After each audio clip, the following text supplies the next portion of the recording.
Hi, what's up? Ethan here. Today I'm going to talk about right-hand technique approaches, and I'll implement those techniques in various neoclassical shred phrases. We will also talk about the importance of the metronome in practicing those phrases. But before we'll jump into the lesson, I want to share with you some incident that happened to me a few days ago. Okay, so I uploaded a solo lesson of neoclassical shred musician you all know for sure, and I don't want to mention his name, but after 4 hours I have got an email saying that this video is no longer available due to a copyright claim by this musician. Turn out that this musician don't like when you teach his solos on YouTube. It's just ridiculous, especially when I'm doing it without any profit goals whatsoever. I decided not to teach his songs or solo because YouTube threatened to bring down my channel, and I don't want to take the risk.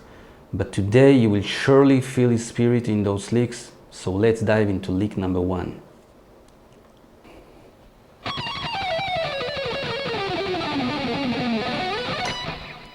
Okay, this lick is very easy one and great one for warming up. It involves double 3-note sets on each string. It's starting with an downstrokes and continuing with an alternate picking. Let me play it slowly.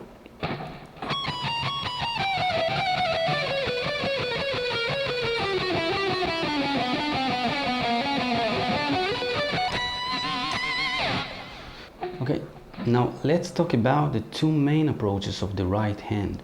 In general, there are two camps of guitar players. Those in favor of the anchoring approach, and the other are followers of the floating approach. There are a lot of discussions and arguments between those two camps. I personally don't favor one over the other, so I'm utilizing both techniques in different situations. If you saw previous videos I have done, you can see me playing both techniques. I believe you should practice both of them because each one got advantages in different situations over the other. In this lick I have just shown you, I utilize approach 1, the anchoring approach, and it's called this way because my third and pinky finger of my right hand are laying down on the body of the guitar. Okay, like that. Now, let me make distinction between healthy anchoring and unhealthy anchoring of the right hand. When your fingers of your right hand touching the body of your guitar too hard, okay, like that, very hard, that's an unhealthy anchoring. It will make your right hand fix on the body of the guitar, will limit your movement when going between strings, and which result in changing the angle of your wrist. And it will also raise the tension of your wrist and will reduce your ability to play fast. So when practice with the anchoring approach, just remember to touch very slightly on the body of the guitar, as your fingers are just laying down there, sleeping. Okay? Very slightly I'm touching the body of the guitar. The result, less energy expense, less tension of your wrist, less exhaustion and more speed. Now, another very important point when utilizing the anchoring approach is not to hold the pick too tight. Okay? Your pick should be loose between your thumb and your first finger. It will reduce the resistance between your pick and your strings and also will smoother your sound. Remember that all being said is right in regard to the anchoring approach and not the other approaches. So if I'm holding the pick too tight, it will sound, the previous lick will sound like that. I don't want to sound like that, okay? And when I'm just losing it between my fingers, it will sound very smooth.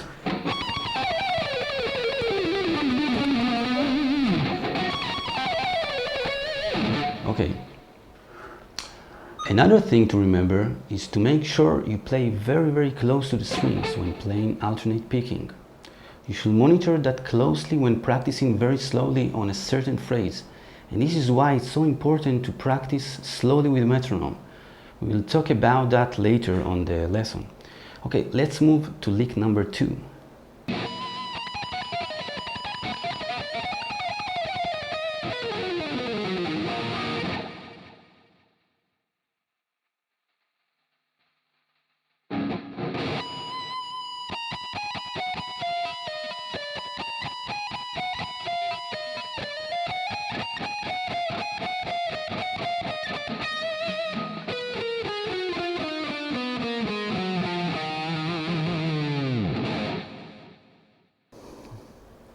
Okay, this lick is a pedal point lick, which means there is some note that repeats itself many times.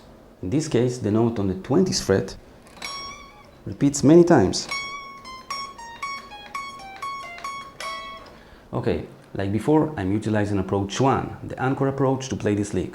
Let's take a closer look at what I'm doing.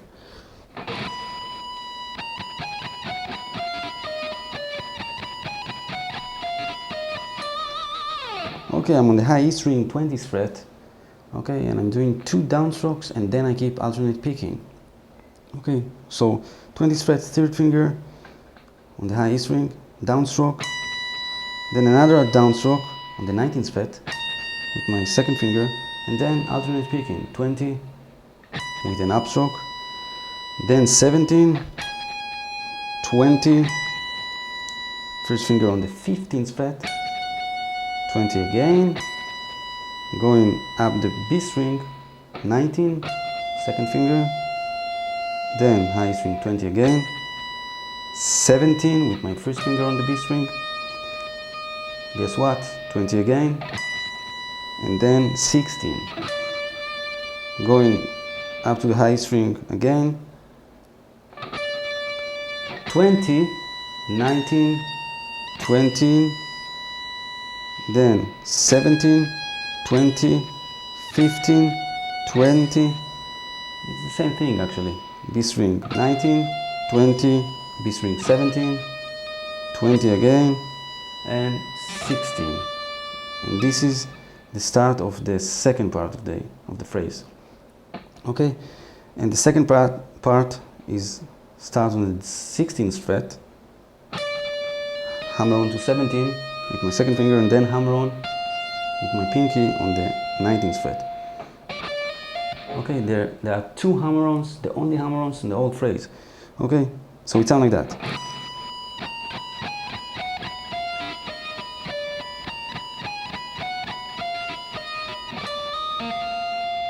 Then on the high E string, 15, then I'm starting alternate picking with an upstroke, okay? So high E string, 15, 17, 19, 17, 15, 14, then with my pinky, 17, 15, 14, 12, pinky 15, 14, 12, 11, and 12.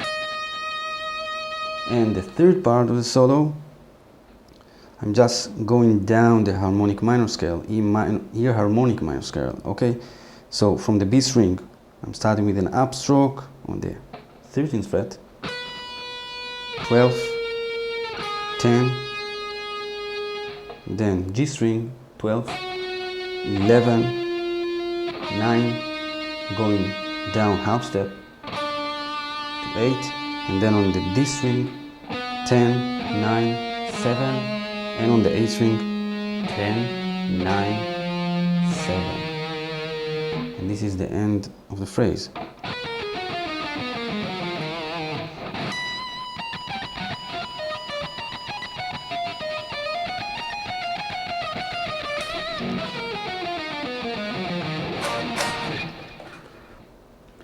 Now I want to say a few words about the metronome.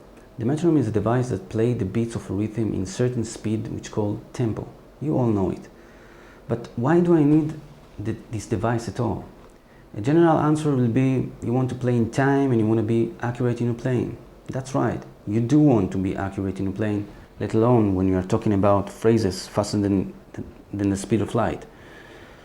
I can't stress enough the importance of this device. I personally think that playing in time is more important even than the notes you choose when you improvise. Nowadays, every mobile phone has the ability to run a metronome application. My mobile phone here has a very good one called Tempo, and you can download some application too. So the first thing you want to do when you learn a new phrase is to set the metronome on a slow tempo, say 60 or 70 BPM, which is beats per minute, by the way. This is because you want your brain to assimilate or absorb first the phrase itself, I mean the notes of the phrase. Second, all the technique stuff like the synchronization of your right and left hand and the little nuances of the picking technique, which we talked about earlier. So let's take the second phrase we learned and play it in 70 BPM. Okay, let's try it.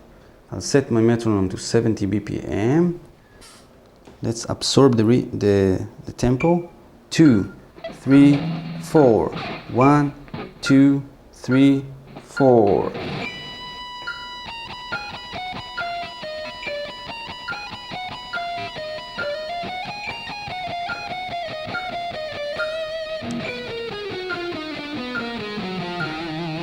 Okay. After a few days or hours or weeks, it's very individual. When you feel comfortable playing the phrase in this tempo, in a sense of control, accuracy and speed, I want you to raise it by 5 BPM each time. Okay, so let's take the metronome and set it to 75 BPM. Okay. 2, 3, 4. Okay, and so on. After a day or two, I can reach to 80 BPM. Okay?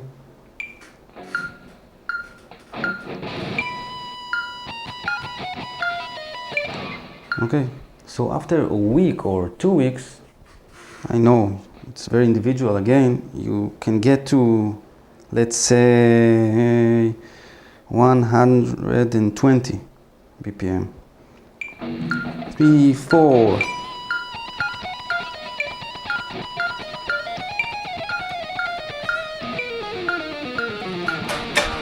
Okay, and so on. Shut the fuck up, okay? Okay. And the exact process will repeat itself. Every time you feel ready to advance in your speed, you should raise the tempo by 5 BPM. It's recommended to track your advancement by writing down the tempo that you reach for each phrase. Okay, here's lick number 3.